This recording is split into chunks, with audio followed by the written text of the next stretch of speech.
저는 부동산 DNA 연구가이자 미래부동산 과학자, 부동산의 본질 가치를 연구하는 우리 부동산 투자는 늘 10년 후에 미래 가치를 보고 하는 것이죠. 예전의 책에서 부동산 투자는 과학이다 썼습니다만 이제 조금 더 진화된 얘기를 하자면 10년 앞을 내다보는, 그래야 미래 가치를 제대로 알 수 있겠다는 생각을 가지고 있습니다.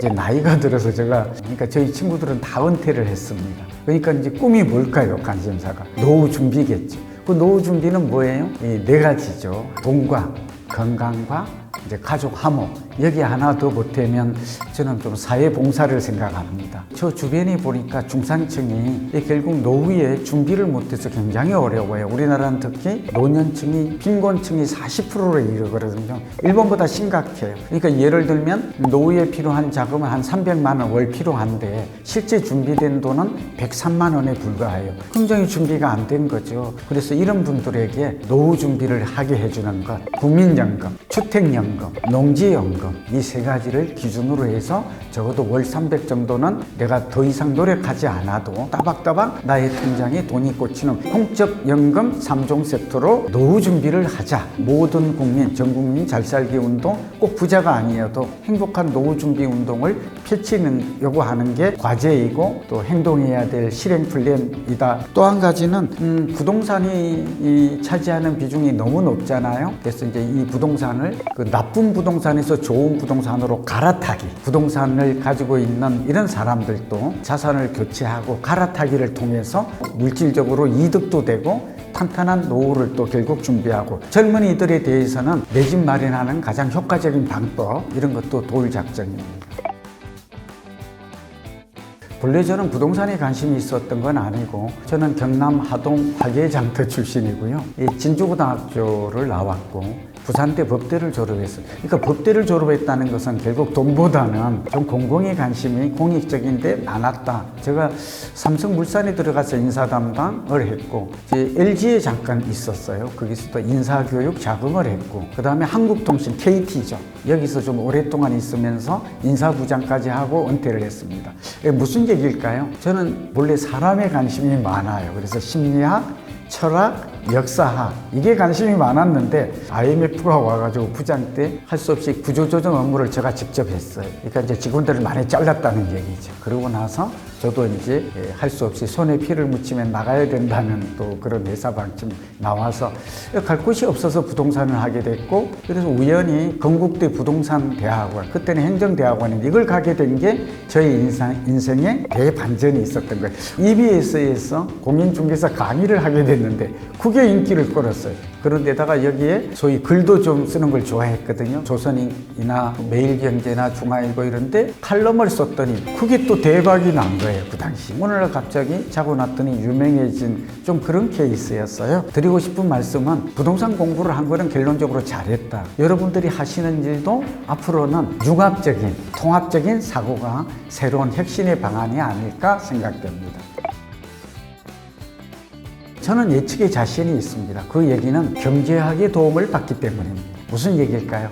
경제학이란 한마디로 정리하면 인과관계, 인과성을 분석하는 학문이죠. 두 번째는 부동산 경기를 예측하는 데는 세 가지 경제학의 방법이 있어요. 하나는 부동산 경기도 사이클이 있다는 것이에요. 우리 삶도 잘 되돌아보면 계속 좋은 때만 있는 것도 아니고 계속 나쁘지만 않아요. 만약 지금 어려움이 있다면 이 또한 지나갑니다. 그래서 부동산도 사이클이 있다. 집값은 오르면 4, 5년 하락한다. 그러니까 약 10년 주기설을 가지고 있어요. 두 번째는 늘 사이클이 있는 반면에 영향을 주는 요인들이 있어요. 그게 인구나 소득이나 또 부동산 같으면 정책이나, 그 다음에 여기에 금리가 또 영향을 미쳐요.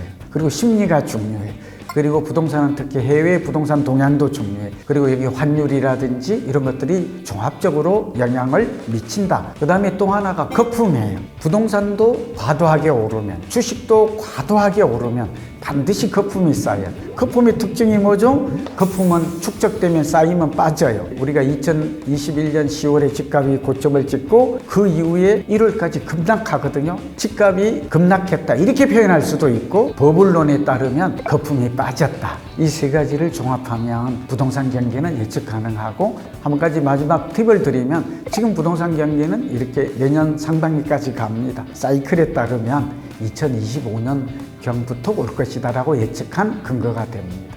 아파트를 살 때 고민이 뭐예요? 딱 두 가지예요. 살기 좋은 곳인가, 주거 생활의 편리성이라고 말하거든요. 어떤 사람은 한강변이 좋다고 그러고, 누구는 산속이 좋다고 그러고, 누구는 또 도심권이 좋다고 그러고, 누구는 공기 때문에 외곽이 좋다고 그래요. 이게 굉장히 주관적이죠. 그러나 어쨌든 네 가지가 있어요. 교통이에요. 두 번째는 교육이죠. 근데 강남은 예외로 교육이 중요해요. 세 번째가 중요한 게 쇼핑 시설이에요. 이제 코로나 팬데믹 이후에 숨을 쉬어야 돼요. 휴식 공간. 이걸 이제 그린 인프라라고 그러고, 생태공원. 공원이 있는 걸 좋아하죠. 이 네 가지가 공통적이에요. 그래서 이제 그런 것들을 지표화했어요. 살기도 좋아야 되지만, 리브, 주거 가치도 높아야 하지만, 사실은 사기도 좋아야 돼요. 바이죠, 바이. 구매가 투자 가치예요. 대출받아서 우리나라 사람들은 한 40%를 대출받거든요. 41%로 나와요. 이자가 꼬박꼬박 나가는데 또 자산이 자기 전자사지나 다름없는데 자산 가치가 올라야 되잖아요, 미래에. 근데 이 두 가지 교집합을 찾기가 쉽지가 않아요. 이걸 도와주는 게 살집팔집 어플이에요. 근데 일반인들은 참 알기가 어렵죠. 보통 부동산은 10년 공부를 해야 돼요. 그러니까 살집팔집 어플을 잘 활용하시면 이게 특허 기반이고, 이게 학술적으로도 검증을 받았거든요. 그러니까 믿고 한 70%에서 80%가 맞게 나와요. 쭉 보시면. 이런 걸 통해서 부자가 되고 싶거나 노후 준비하는 사람에게 도움을 주고자 만들었습니다. 저는 사실은 이제 제가 자랑스럽게 여기기도 하고, 좋은 면도 있고 나쁜 면도 있는데, 제가 좀 1등주의거든요. 이게 영향이. 제가 삼성에서 이병철, 이건희 회장님한테 배운 거거든요. 그러다 보니까 죽어라고 제가 최선을 다하고 좀 일을 한 측면이 있고요. 그 다음에 1등이 되기 위해서는 자기의 역량, 적성을, 정성을 다하고 최선을 다하라. 그러고 나서 결과는 진인사 대천명하라. 근데 그런 마음으로 한다면 반드시 성공할 수 있고, 내 분야에서는 다른 건 몰라도 내가 1등한다.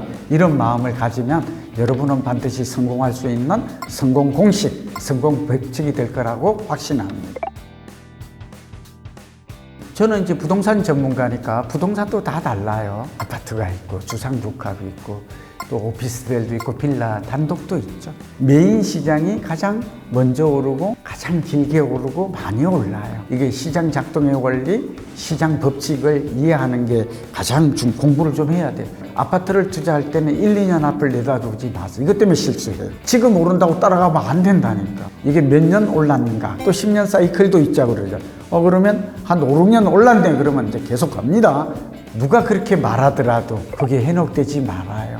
이 장기적인 안목에서 접근해라. 세 번째가 역발상하라예요. 같은 말이에요. 우리가 세상을 바라보고 부동산 시장을 바라보고 분석하고 사람을 어떻게 바라볼 것인가. 그래서 공부해야 돼요. 사실은 이거보다 더 중요한 일은 없거든요.